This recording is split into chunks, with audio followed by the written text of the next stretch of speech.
thinking about Galactus from the Marvel Universe, who was likely created by Jack Kirby. And Jack Kirby, essentially, he was inspired by the Bible, and Galactus is kind of supposed to represent God on some level. And he is very godlike. He's super powerful. And he's not good or evil exactly. He's kind of neither. And all he does is go around and eating worlds to live, right? So he represents apocalypse, but he doesn't do it out of any kind of malice. He just randomly chooses planets and destroys and eats them. So in a sense, he's kind of like just the dark hand of reality. Maybe some people will call it karma, but really it's just, we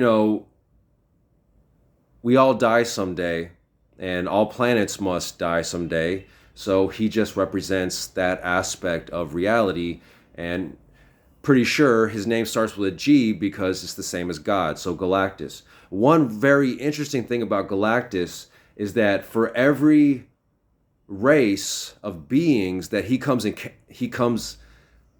encounters, they see his face as their own.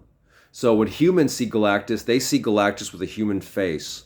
When the Kree or the Skrulls or the various Marvel aliens, when they see Galactus, they see him as one of themselves.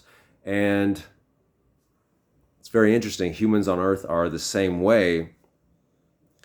That it is human nature, right? When we think about the higher, God form, people want to see themselves.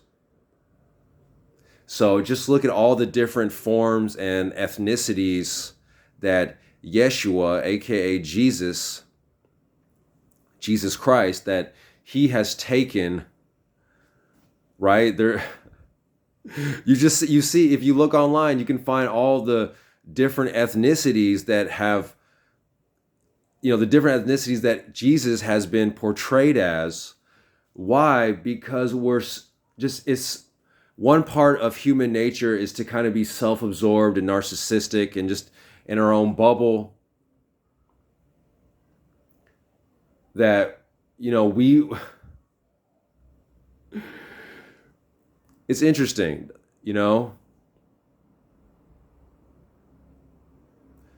and it doesn't have to be that way. We don't always have to feel it's like, yes, our culture is the best culture, and God is born in the face of our particular culture, right? Because really the quote unquote God, the absolute, that concept that goes beyond words, would be an infinite encapsulation of all that exists, all that has ever existed and all that ever will exist.